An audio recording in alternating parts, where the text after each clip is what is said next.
been any less. I think the 2010 won't see anything but good progression. We're a long way from anything else but that.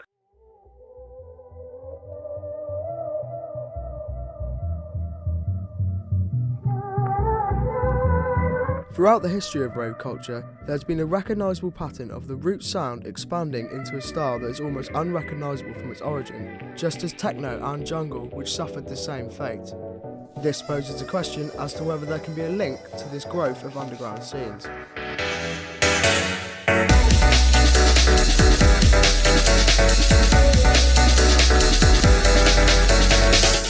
Yeah, I think so. Yeah, it's definitely an uproot sort of music. You know, it's still learning. People are still diversifying.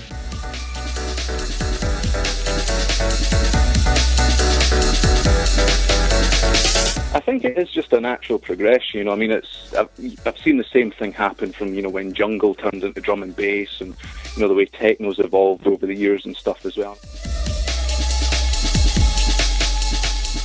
Yeah, I mean, they're both similar. You know, they're both new breeds, I guess, and it's going to change. You know, how jungle was, drum and bass is now. That's such a large difference. I think dubstep might go that way. It probably will do. What gets played out now isn't the same as what, you know, people were listening to in 2005 or whatever. You know, there's not so many sort of big half step, dark, sort of like wobbly tunes anymore. But I don't know. I find after I've said the word dubstep 50 times, I kind of forget what it even is. However, it appears that not just the rave culture has taken inspiration from the dubstep scene. Experimental hip-hop is an example of one of the more talented styles that has taken influences from dubstep.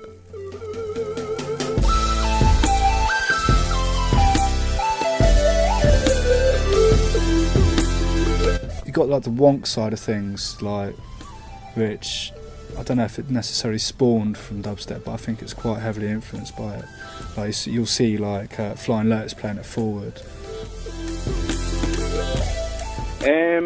Boom and Pow, I found I think it was a Public Enemy a cappella, and I was just playing around with it. I was actually just sort of scratching it up on my decks, and I thought, I'll make a tune out of this, and started writing it. And it originally started as a hip-hop track. The sort of first bit's 90 BPM or 91 BPM.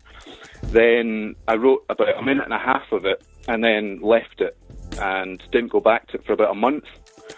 And then when I went back to it, I just started writing something at 140 that fitted really well with it, so just kind of joined the two tracks together.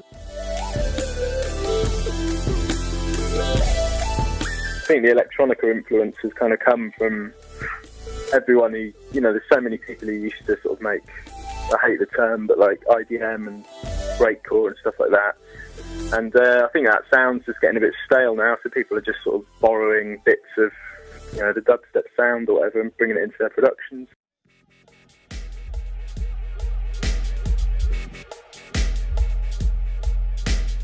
With such progression happening so fast, we can see that keeping dubstep on a purely underground level is going to be an almost impossible task. This is a dilemma that has been troubling a number of dubstep purists. Yeah, completely. I think people will want to, you know, grasp and take hold of what they've created. You know, it's their like little love child.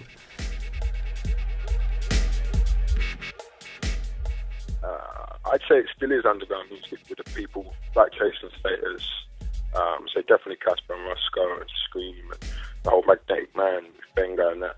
I'd say it's still underground music. It's just more people seem to be enjoying that kind of vibe. The time is right for dubstep, you know, the time is right. So I don't see it as being an underground overground.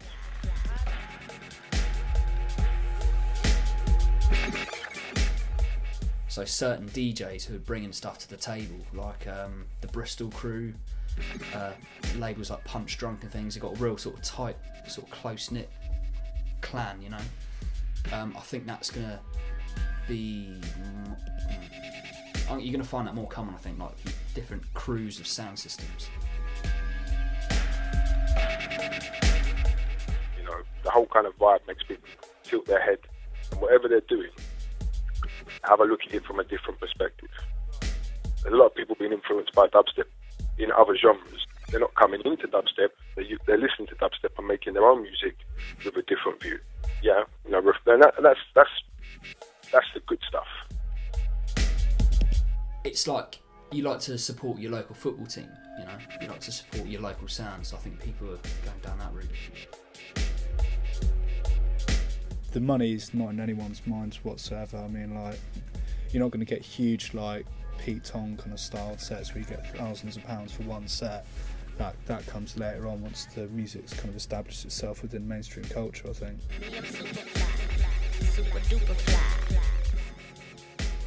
I mean, if you go back to that time, there probably wasn't enough money for someone to catch on and go, yeah, I'm going to make a lot out of this.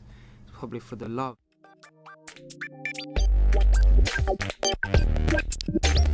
However, even if such traditions cannot be upheld, it is good to see a healthy rave culture that is open to new sounds. It is definitely fair to say that dubstep has played a huge part in knocking down some of the boundaries to allow this.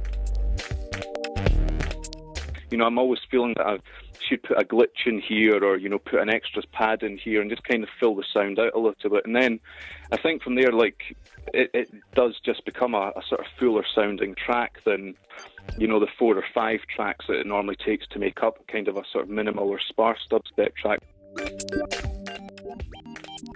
You know, I think as long as people don't get too hung up on titles for whatever little subgenres come out, then it's all good. And I certainly don't, you know, think that I have to write stuff at that tempo or stuff that's got a really heavy bass line.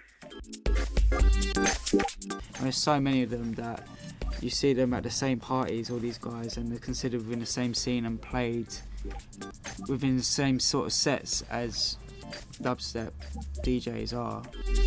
You know, I'll probably get a lot of, you know, grief for saying that from the purest dubstep guys, but, you know, a lot of it can be monotonous and, you know, quite boring, but, you know, yeah, I think it does take, you know, a couple of producers to just, like you say, sort of expand on the sound and progress the sound and, you know, just make it appeal to a wider audience rather than just a few, you know, guys standing beside subs listening to nothing but bass. You know, it's nice to sort of have a few people sort of jumping around, and some girls on the dance floor is always nice as well.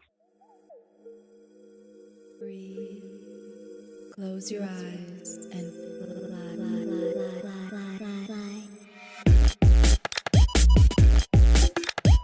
Regardless of how the sound has changed, it is clear that the rave scene is in a great place heading into 2010. It is good to see that all types of music lovers can find their niche within the broad spectrum of sound. I remember the first time I went to Forward, it was Code 9, Flying Lotus and Dusk and Blackdown. I left the night going, I thought you said it was a dubstep night, because it's like when I was first getting into dubstep. Yeah, I mean, to be involved in that's definitely thankful, man. And just looking forward to some good stuff this year, man. I mean, who knows where it's going, mate.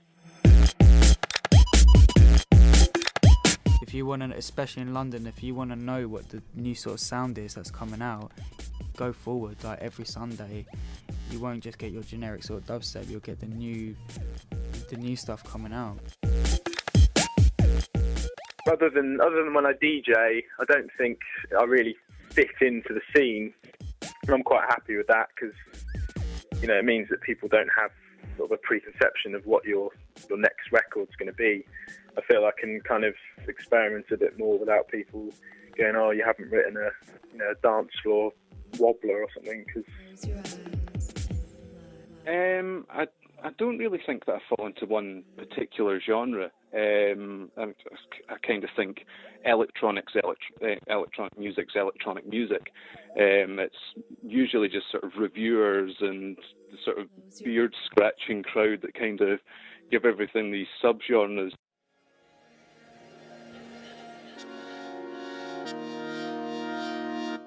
It is clear for all those that have been a part of it that the birth and rise of the dubstep scene was very important for rave culture.